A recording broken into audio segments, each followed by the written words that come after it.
ಇನ್ನೊಂದು ಹೇಳ್ತೀನಿ, ನಾನು ಪಕ್ಕಾ ಮಿಡಲ್ ಕ್ಲಾಸ್ ಹುಡುಗ, ಯಾವತ್ತೂ ಫ್ಯಾನ್ಸಿ ರೆಸ್ಟೋರೆಂಟು ಫ್ಯಾನ್ಸಿ ಡೇಟ್ಸ್ಗೆಲ್ಲ ಹೋಗಿರಲಿಲ್ಲ. ಫಸ್ಟ್ ಟೈಮು ಈ ಫ್ಯಾನ್ಸಿ ಹುಡುಗಿರನ್ನ ಮೀಟ್ ಮಾಡ್ಬಿಟ್ಟೆ. ಕರ್ಕೊಂಡೋದ್ರು ಕೊಡು ಒಂದು ರೆಸ್ಟೋರೆಂಟ್ಗೆ. ಮೆನು ಕೊಟ್ಟ, ಏನೂ ಅರ್ಥ ಆಯ್ತಾ ಇಲ್ಲ.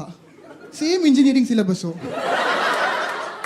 ಟಾಪ್ ಟು ಬಾಟಮ್ 2-3 ಸಲ ನೋಡಿದೆ. ಸರಿ ರೈಟ್ ಸೈಡ್ ನೋಡೋಕ್ಕೆ ನಮಗೆ ಕಮ್ಮಿ ರೇಟ್ ಯಾವುದೋ ಒಂದು ಆರ್ಡ್ರ್ ಮಾಡಿ ಸಾಯೋಣ ಅಂತ. ಅಷ್ಟರೊಳಗೆ ಇವಳೇನೋ ಹೇಳಿದ್ಲು, ಬ್ರೂಸ್ ಕೇಟ 1 ಪ್ಲೇಟ್ ಅಂತ. ಯಾವ್ದು ಗುರು ನಮ್ಗೆ? ಮೀಟು ಸೇಮ್ 1 more ಪ್ಲೇಟ್ ತಂದಿಟ್ಟ ಗುರು. 350 ರೂಪಾಯಿ ಅದು.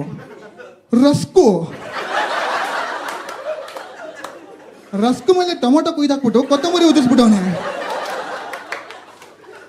ಅದೇನು ತಿನ್ನೋದು ತಿಕ್ಕಿಕೊಳ್ಳೋದು ಒಂದು ಗೊತ್ತಾಗಿಲ್ಲ.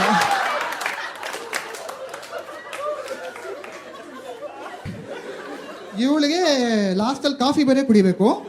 ಸೊ ಕಾಫಿ ಕುಡಿತೀಯ ಅಂದ್ಲು. ಗುರು ಅಲ್ಲಿವರೆಗೂ ನಮ್ಮ ಅಮ್ಮ ಮಾಡಿದ್ರೆ ಬ್ರೂ ಕಾಫಿ, ಆಚೆ ಹೋದ್ರೆ ಕಾಫಿ ಅಟ್ಟಿ. ಇದು ಯಾವುದೋ ಫ್ಯಾನ್ಸಿ ಜಾಗ, ಇವಳು ಅಮೇರಿಕಾನು. Same to me also. ತಗೊಂಬಂದ ಗುರು, ಕರ್ರಗಿದೆ. ಟೇಸ್ಟ್ ಮಾಡಿದ್ರೆ ಕಾನ್ಸಂಟ್ರೇಟೆಡ್ ಕತ್ತೆ ಉಚ್ಚೆ ಥರ ಇದೆ. ಅದ್ರ ಟೇಸ್ಟ್ ನಿಂಗೆ ಗೊತ್ತು ಅಂತೆಲ್ಲ ಕೇಳಬಾರ್ದು.